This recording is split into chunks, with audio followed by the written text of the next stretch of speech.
আসসালামু আলাইকুম ভিউয়ার্স, আশা করি সবাই ভালো আছেন। আজকের দিনটা শুরু হচ্ছে মাছের খাবার দিয়ে। প্রথমে অ্যাকুরিয়ামের মাছগুলোকে আমি খাবার দিয়ে নিলাম। ওদের খাবার দেওয়ার সাথে সাথে ওরা উপরে যে খাবারগুলো খাচ্ছে, আমার মাছটা খাবার দিতে ভালোই লাগে। ওরা উপরে এসে যখন খায় আমার দেখতে অনেক বেশি ভালো লাগে। আজকে সকাল থেকে এখানে গুড়ি গুড়ি বৃষ্টি পড়তেছে। এই বৃষ্টির মধ্যে কোথাও বেরোনোর কোনো উপায় নেই। ভাবতেছি আজকে কিভাবে আটে যাব।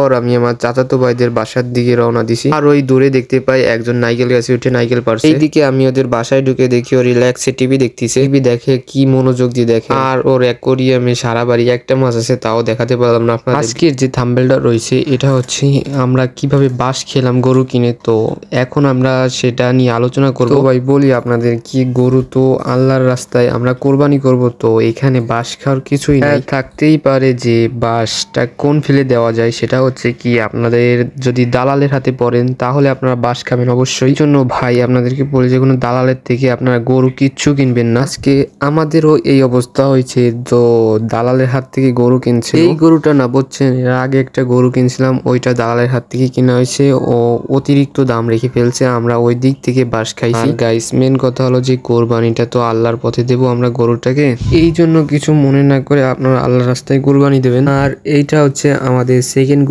এর আগের গরুটা আপনাদেরকে আমি একটু ভিডিও শেষে দেখাবো। ভিডিও শেষে কি দেখাবো, আপনারা তো প্রথমেই দেখে ফেলছেন যে গরুটা ধরে রাখছিল প্রথমে, ওইটাই হচ্ছে আমাদের ফার্স্ট। এই গরু দুইটা কিনতে যে আমাদের কত খাটনি পড়ছে, আর আমরা হাটে যে কিভাবে কিনছি এর পরবর্তী একটা ভিডিওতে আমি দিয়ে দেবো। আর এইখানে দেখতে পাচ্ছেন যাদের থেকে গরুটা কিনছি তারা বাসায় এসে গরুটাকে ভালো করে ধুয়ে দিয়ে গেল। আর এই দেখেন এটা হচ্ছে আমাদের সেকেন্ড গরু। এইটার কথাই বলছি মেনত আপনাদেরকে। যাই হোক গাইস, কুরবানি তো দেবো আল্লাহর রাস্তায়, তো এখানে বাস বলতে কিছুই নাই, আর ঠগাজিতা তো কিছুই বলা যায় না এখানে।